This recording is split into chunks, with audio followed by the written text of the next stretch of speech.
এক যুবকের কথা এসেছে, যে যুবক দাজ্জালের সাক্ষাৎ পাবে, দাজ্জাল তাকে হত্যা করবে দ্বিখণ্ডে, একদম দুই কোপ। বলবে যে তুমি কি বিশ্বাস করো আমি আল্লাহ? সে বলবে না, বিশ্বাস করি না। এক দুই কোপ, দ্বিখণ্ডিত। এক এক দেহের একটা অংশ একদিকে আর একটা অংশ আরেকদিকে।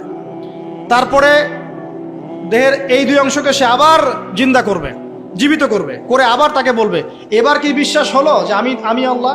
তোমাকে মৃত্যুর পর আবার জীবন দিলাম, তোমার কি বিশ্বাস হলো যে আমি আল্লাহ? এই যুবক তখন বলবে এবার আমার পূর্ণ বিশ্বাস হয়েছে তুই দাজ্জাল। আল্লাহু আকবার। কারণ আমি রাসূলের হাদিস জানতাম যে দাজ্জাল এক যুবককে হত্যা করে দ্বিখণ্ডিত করে আবার জীবিত করে বলবে বিশ্বাস করবি কি না আমি আল্লাহ। কিন্তু আমি জানতাম না যে আমি সেই যুবক। কথা বুঝতে পারছেন? তো এই যুবক ইনশাআল্লাহ তাআলা উঁচু স্তরের শহীদ হবে ইনশাআল্লাহ। আল্লাহ রাব্বুল আলামিন তার নবীর মাধ্যমে আমাদেরকে জানাচ্ছেন। কি জানাচ্ছেন? সূরা কাহফ আপনি তেলাওয়াত করবেন, ইনশাআল্লাহ আপনি দাজ্জালের ফিতনা থেকে বেঁচে থাকবেন। সারা বিশ্বে ম্যাসাকার করে দিবে সে, হাতে জান্নাত জাহান্নাম নিয়ে ঘুরবে, মানে উন্নতি এবং ধ্বংস। আর কি 40 দিন সে পুরো বিশ্বটাকে শাসন করবে। কতদিন? 40 দিন। কোত্থেকে আসবে? উত্তর তিনটা। কয়টা? তিনটা বর্ণনা পেয়েছি আমি, এর চেয়ে বেশি থাকতে পারে, আমার হয়তো জানা নাই। আমি তিনটা পেয়েছি। এক, খোরাসান থেকে সে বের হবে, 1 নাম্বার। 2 নাম্বার, ইস্পাহান একটা জায়গা আছে ইরানের, সেখান থেকে বের হতে পারে, 2টা।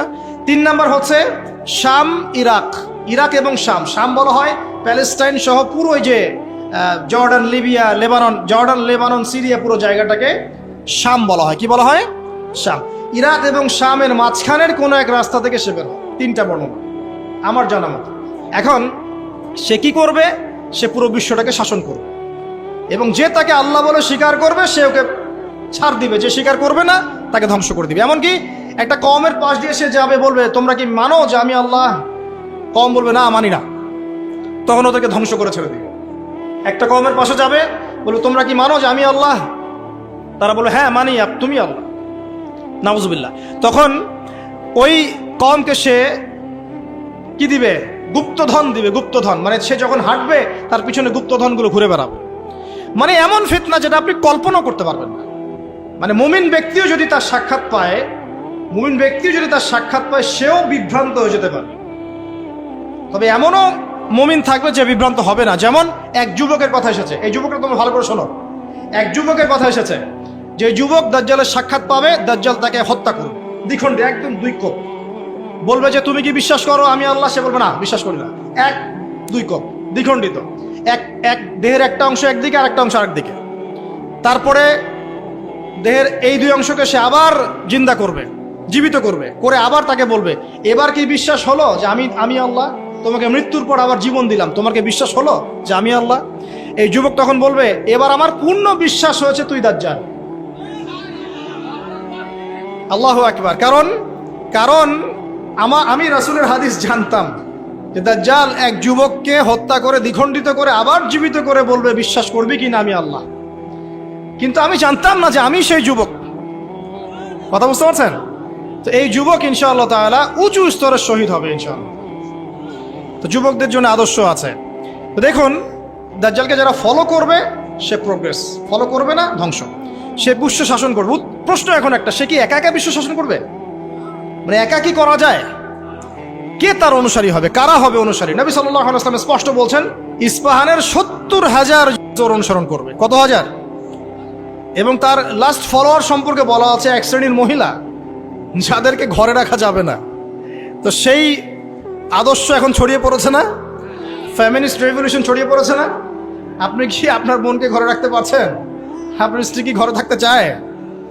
কেউ চায় না। এখন সবাই বাঁধন ছিন্ন করে বেরিয়ে যেতে চায়। আচ্ছা, আমি আসছি ওদের জায়গায়। শেষ করার আগে অবশ্যই তাদের জায়গায় আসবো ইনশাআল্লাহ। আসুন, কে ফলো করবে? যারা জালেম। যারা কি? জালেমরা। এখন একটু লক্ষ্য করেন ওয়ার্ল্ডের দিকে তাকিয়ে, যে একটা বিশ্বকে শাসন করতে হলে আপনার বিশ্বের সব বড় বড় ডিপার্টমেন্টগুলোকে শাসন করতে হয় না?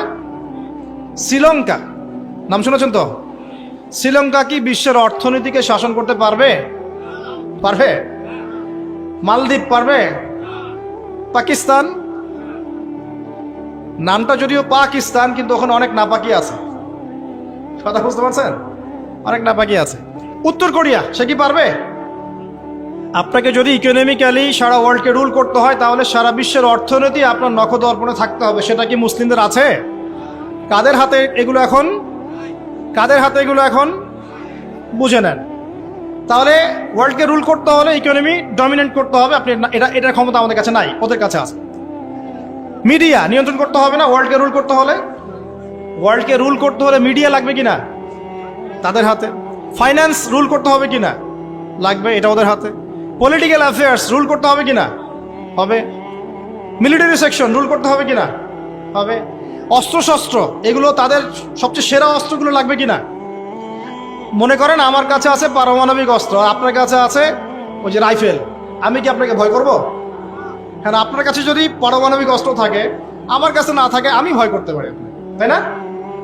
এখন এই মেজর ডিপার্টমেন্টগুলো কি তারা রুল করছে কি করছে না? করছে কি করছে না? আচ্ছা, যারা মসিহুদ দাজ্জালকে ফলো করবে তারা ওয়ার্ল্ডে আজকে এত শক্তিশালী হয়ে গেছে। তারা কি এত শক্তিশালী ছিল কখনো? উত্তর না। কখন হয়েছে? বিগত 100 বছরে। কত বছরে? প্রায় বিগত 100 বছর। এখন আপনাকে বাঁচাবে কে তাদের থেকে? রাসূলুল্লাহ সাল্লাল্লাহু আলাইহি ওয়াসাল্লাম বলছেন কোন সূরা বাঁচাবে? সূরা কাহফ। প্রথমে সূরা কাহফ থেকে একটা ছোট্ট অংশ বলি, তারপর আমি শেষের দিকে যাচ্ছি। এই অংশটা মনোযোগ দিয়ে শোনেন। এই সূরার মধ্যে 4টা ঘটনা আছে। কয়টা ঘটনা?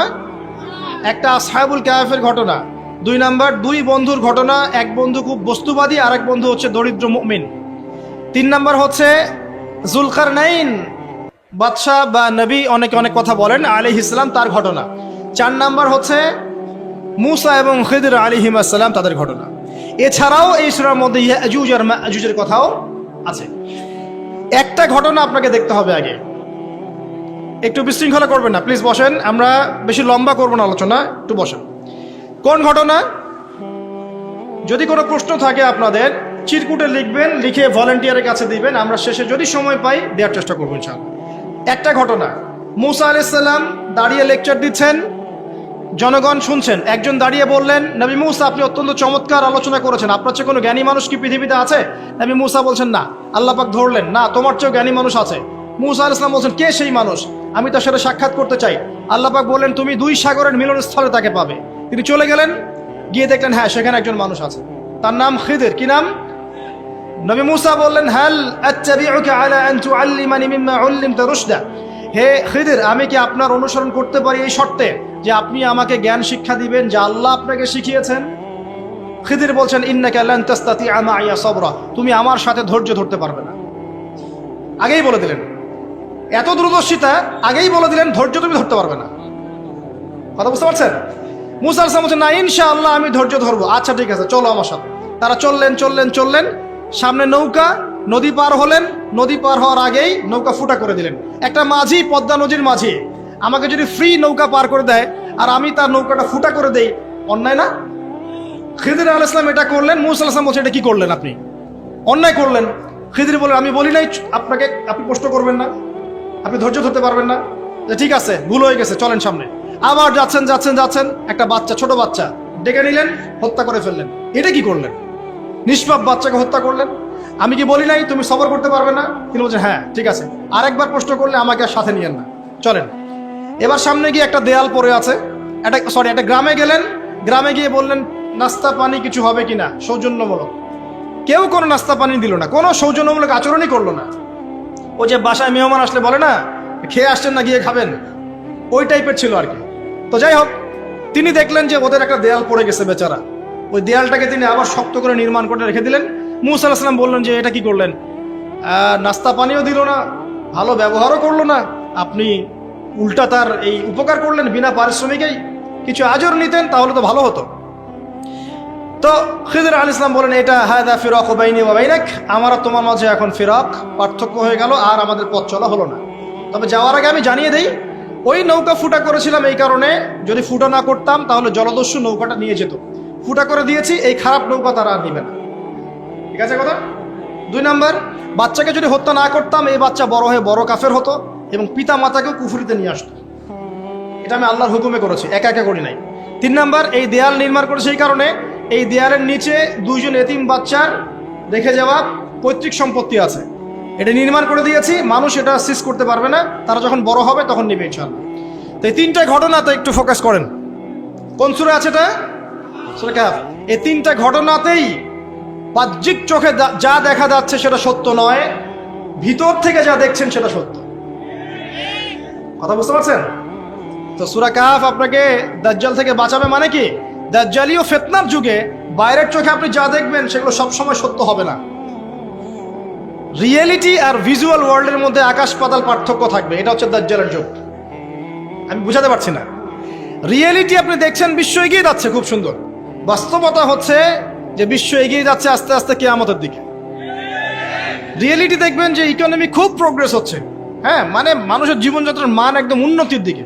বাস্তবতা হচ্ছে পুরো ওয়ার্ল্ডের ইকোনমিক সিস্টেমটা ধ্বংসের মুখে আছে। রিয়েলিটি হচ্ছে বাহ্যিক চোখে আপনি দেখছেন মেয়েরা এগিয়ে যাচ্ছে, ফ্যামিনিস্ট রেভলিউশন, মাথা খারাপ অবস্থা, ঠিক আছে, কিন্তু বাস্তবতা হচ্ছে মেয়েরা জাহান্নামের দিকে এগিয়ে যাচ্ছে। রিয়েলিটি আপনি দেখছেন চোখ দিয়ে যুবকরা খুব এগিয়ে যাচ্ছে, হ্যাঁ, সবাই উচ্চশিক্ষিত হচ্ছে মাশাআল্লাহ। বাস্তবতা কি জানেন? তাদের আত্মাগুলো দিন দিন মরে যাচ্ছে।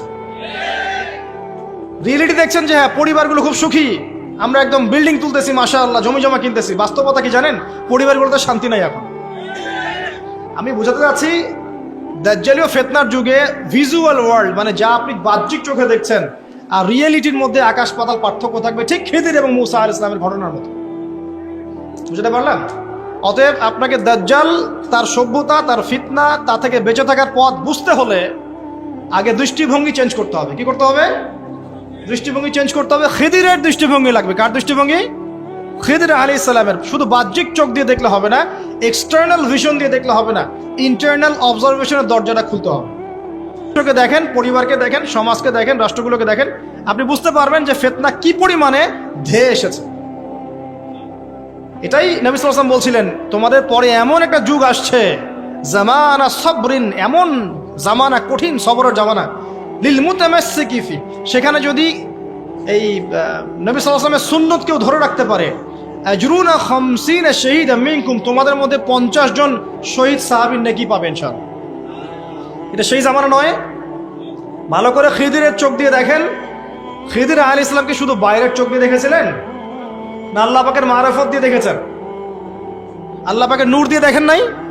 মূসা আলাইহিস সালাম নবী হয়েও বুঝতে পারছেন না কেন এটা করেছেন, কেন বাচ্চা হত্যা করছেন, কেন নৌকা ফুটা করলেন, কেন আপনি দেয়াল নির্মাণ করছেন, কিন্তু খিদির আলাইহিস সালাম আল্লাহ পাকের নূর দিয়ে দেখছেন, তিনি বুঝতে পারছেন দূরে কি হতে যাচ্ছে।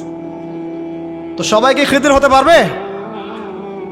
খিদির হতে না পারলে কি আপনি ঘ্রাণ পাবেন?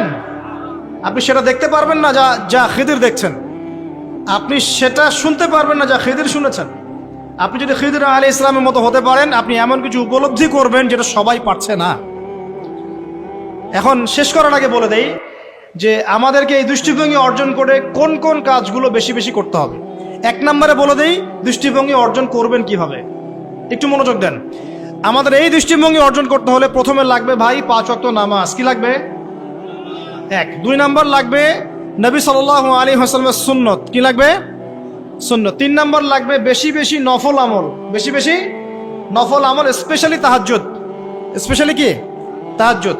4 নম্বর বেশি বেশি কোরআন তেলাওয়াত লাগবে। কি লাগবে?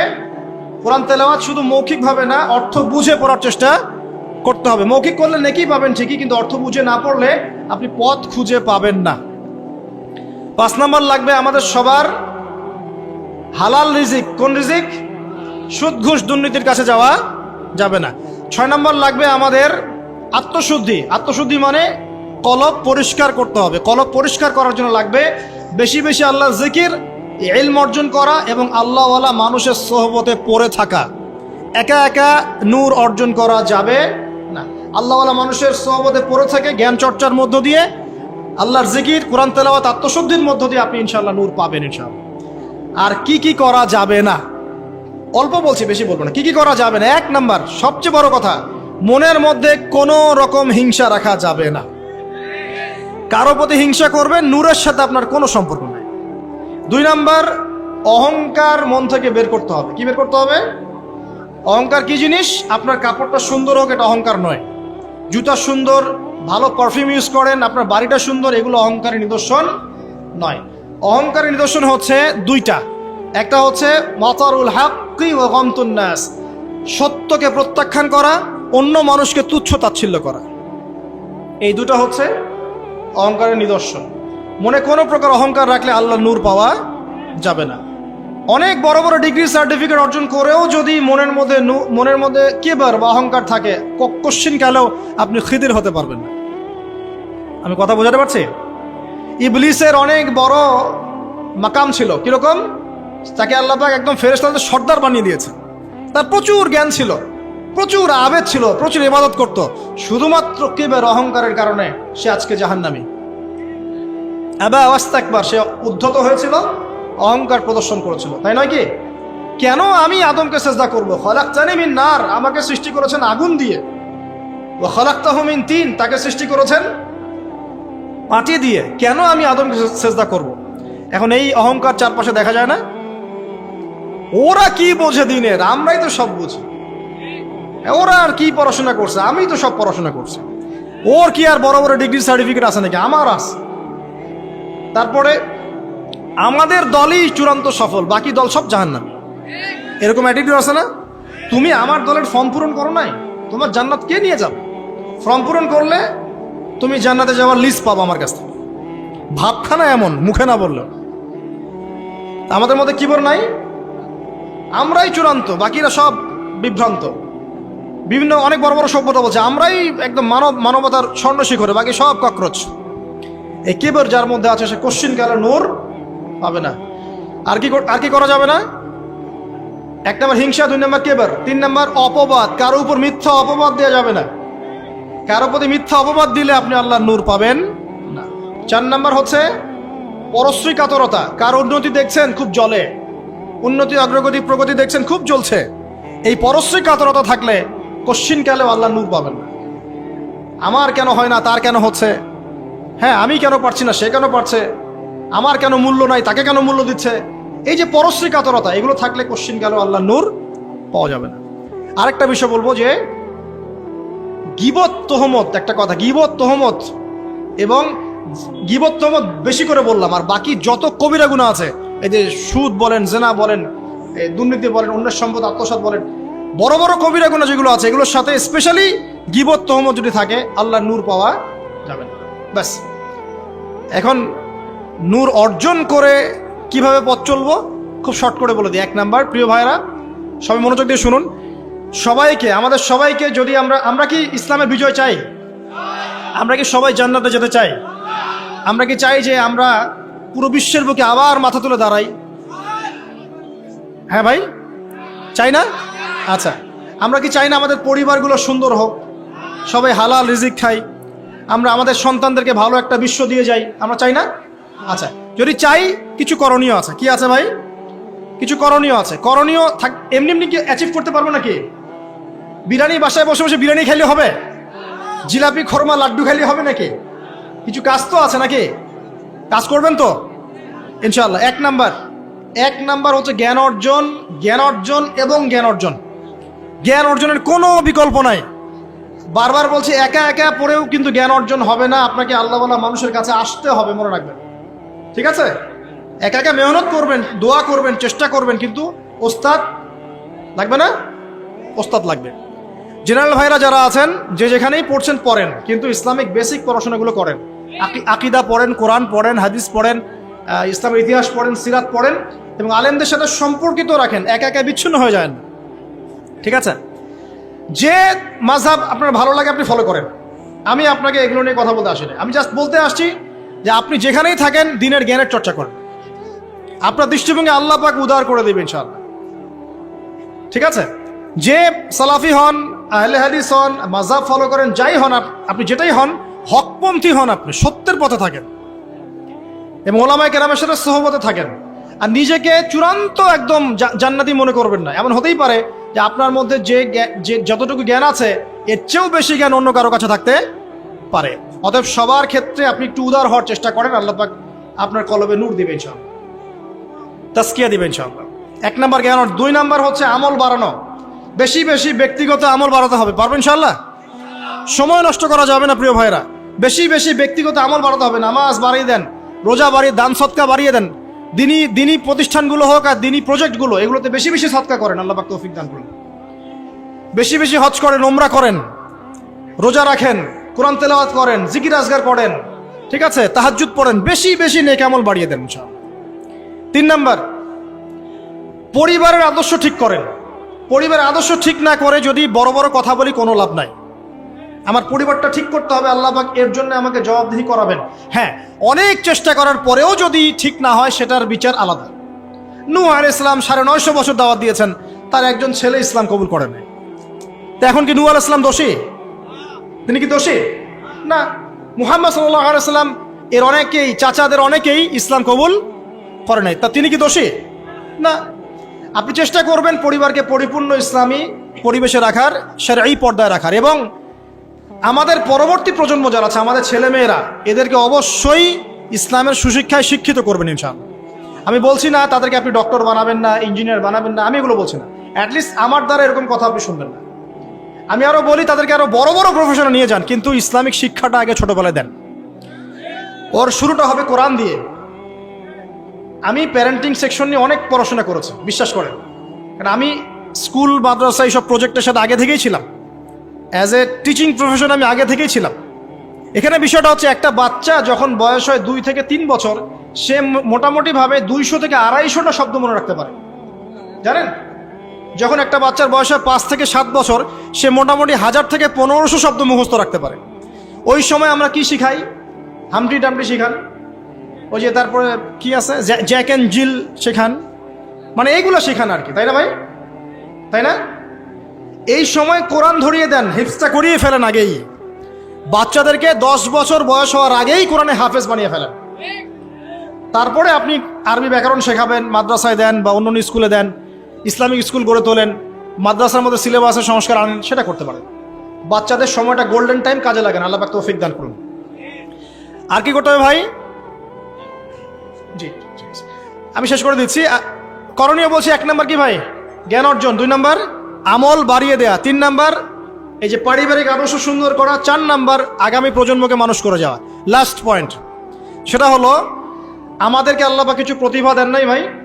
কেউ হয়তো ভালো লিখতে পারে, কেউ ভালো ভালো বলতে পারে, কেউ হয়তো ভালো অ্যাসোসিয়েট করতে পারে, কেউ মসজিদ ভালো বুঝে, মাদ্রাসা ভালো বুঝে। এক এক মানুষকে আল্লাহ পাক এক একটা পটেনশিয়াল দিয়েছেন। আজকে আপনি আয়নার সামনে দাঁড়িয়ে অনেস্টলি আপনি আপনার প্রতিভাটা খুঁজে বের করবেন। আপনাকে আল্লাহ পাক কি জন্য পৃথিবীতে সৃষ্টি করেছে, কি আছে আপনার মধ্যে যেটা অন্যের মধ্যে নাই? পারবেন না? প্রত্যেকটা মানুষকে আল্লাহ পাক কোনো না কোনো পটেনশিয়াল দিয়েছেন, প্রতিভা দিয়েছেন। ঠিক আছে, আপনাকে অনেস্টলি খুঁজে বের করতে হবে আপনি কোন দিকে ভালো, কোন দিকে আপনি সেরা। আপনি কি ব্যবসা ভালো বোঝেন?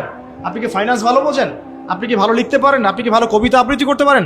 আপনি কি ভালো উপন্যাসিক? কোনো না কোনো প্রতিভা আপনার মধ্যে আছে না? আছে ভাই। Be confident. আপনি আত্মবিশ্বাসী হন না কেন? এত হীনমন্যতা কেন? আপনার মধ্যে অনেক কিছু আছে ইনশাআল্লাহ। এই যে মোটিভেশনাল স্পিকার বলছেন, আমি তো আসলে মোটিভেট করি আপনাদেরকে। অবশ্যই কোনো না কোনো পটেনশিয়াল আপনার মধ্যে আছে। অনেস্টলি সাহসের সাথে আয়নার সামনে দাঁড়িয়ে যান, দেখেন, এবং আয়নার সামনে দাঁড়িয়ে আপনার দোষগুলো খুঁজে বের করবেন। কোন কোন দোষ আপনার মধ্যে আছে, কোন কোন দোষ আছে? আপনি কি মাদক দ্রব্য সেবন করেন? আপনি কি জেনায় লিপ্ত আছেন? আপনি কি অন্য কারো উপরে পলিটিক্যাল পাওয়ারে জুলুম করেছেন? আপনি কি অন্যের সম্পদ আত্মসাৎ করেছেন? আপনি কি ঘুষ নিয়েছেন? আপনি হিসাব করবেন নিজের আমল নামা, আমরা হিসাব করব না। ওই যে একজন আমাকে ফোন করে হেভি একটা গালি টালি দিয়ে বললো যে আমি আপনার দোষ ধরিয়ে দিলাম, কারণ আয়না হচ্ছে মুমিন ভাই, মুমিন ভাইয়ের আয়না, এই জন্য আয়নার মতো আমি আপনার দোষটা ধরিয়ে দিলাম বলছে। তা আমি বললাম ভাই একটা কথা বলি, তাহলে কিছু মনে করেন না। ঠিক আছে বলেন। আমার ওস্তাদ আমাকে শিখিয়েছিলেন ছোটবেলায়, একজন মুমিন আর একজন মুমিনের আয়না ঠিক আছে, কিন্তু আয়না কখনো কথা বলে না, আয়না চুপচাপ নিজের চেহারা দেখিয়ে দেয়।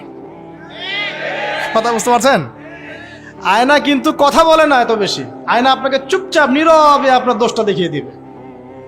আপনার এখানে কেটে গেছে, আয়নার সামনে দাঁড়ালেন, ও শেভ করার কাটার কথা বলছি না, আবার শেভ করতে যায় না, আবার গাল কেটে গেছে, আয়নার সামনে দাঁড়ালেন, আয়না কি বলবে এই তোমার গাল কাটা? আয়নায় কথা বলবে? আয়না নীরব থাকবে, কিন্তু আপনি ঠিকই বুঝে যাবেন আপনার কথা সমস্যা। এই হলো আয়না। মুমিন ভাই যে মুমিন ভাইয়ের আয়না, এর ব্যাখ্যা হচ্ছে এটা। ওই যে অল্প বিদ্যা থাকলে এরকমই হয় মানুষের। তো দুটা কথা বলি। আল্লামা রুমি বলেছেন যে তুমি শব্দ দিয়ে যুদ্ধ করো। কি দিয়ে? শব্দ দিয়ে। বজ্রপাত দিয়ে যুদ্ধ করো না। বজ্রপাত মানে চিৎকার চেঁচামেচি করে না মানুষ? বজ্রপাত দিয়ে যুদ্ধ করো না, কারণ বজ্রপাত দিয়ে কখনো গোলাপ ফুল ফোটে না। তিনি বলছেন, তোমরা গাছের মতো হয়ে যাও, পাতাগুলোকে ঝরে পড়তে দাও, চুপচাপ গাছের মতো দাঁড়িয়ে থাকতেন, এত লম্ফজম্ফ না, নিজের দোষগুলোকে আস্তে আস্তে আপনি ঝরিয়ে ফেলে দেন। তিনি বলছেন, একটু উঁচু লেভেলে কথাগুলো আর কি, তিনি বলছেন যে ইসলামিক